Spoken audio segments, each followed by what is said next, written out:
I got out of high school and I worked all my life. My mother supported the family. My dad drank a lot. He's gone. A lot of time he'd get some hot checks out and he'd disappear to California for a year or two till my mother got him cleared up. And then he'd come back. But anyway, my mother supported the family. And during the times I was growing up, my grandmother, on our birthdays, me and my brother's birthdays or Christmas, she would give me and him savings bonds. And after I got out of high school, I wanted to go to college, but I really didn't feel like I was a good enough student, and I really wasn't, but I still wanted to go.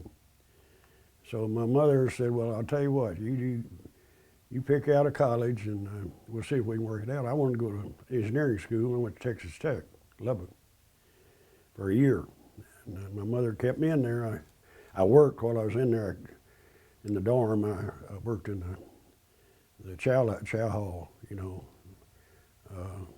paid my room and board. So I didn't have much money to fool around with at those days. But anyway, got out of college. Didn't do too well. I failed chemistry and I was studying architectural engineering.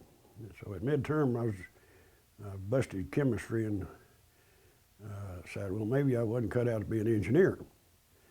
So I switched my major over to Jewish engineering. And you know what Jewish engineering is? No. Business administration. Anyway, I switched over, and I actually did worse in it. So after a year in college, I came back to Fort Worth and went to work for the bomber plant, building a B-36. And I was out there, and of course the Korean War started and the draft had started. And I knew I was going to get drafted, and just a matter of time. So I didn't want to go in the Army. So I looked at all the schools, Army and Navy and Air Force, and I was interested in photography. So Air Force had the best photography school.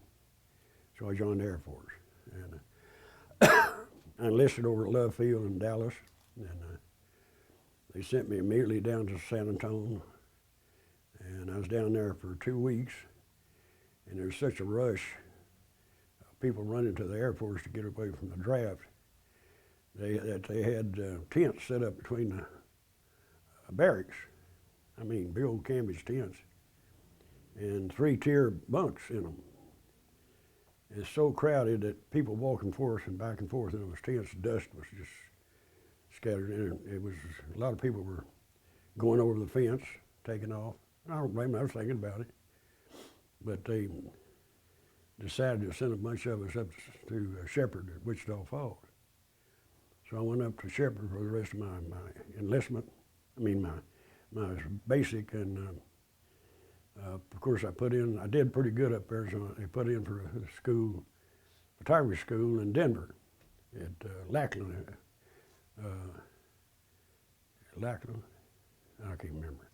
Too many years. But they had a school in Lowry Air Force Base in Denver. And I did real good in the school, got a couple of stripes, got my pick of base. I thought I was in love with a little old gal, so Carswell was open, and Naval Air Station was open, and the one down at Waco, John Connolly or whatever that air base down there was. I put in for 1, 2, 3, Carswell first, and so I thought I'd get one of them be close to the gal. Well, I got Carswell. I hadn't been back to Carswell in 2 months. My little romance fell apart. And then I couldn't get out of Carswell. It was a SAC base, and I stuck there the rest of my enlistment.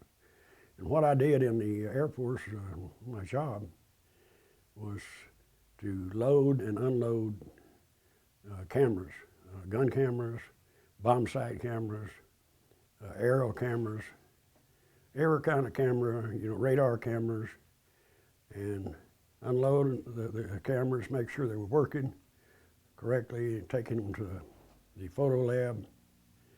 And that's all I did. And I had a chance to go in and work in the photo lab for a while.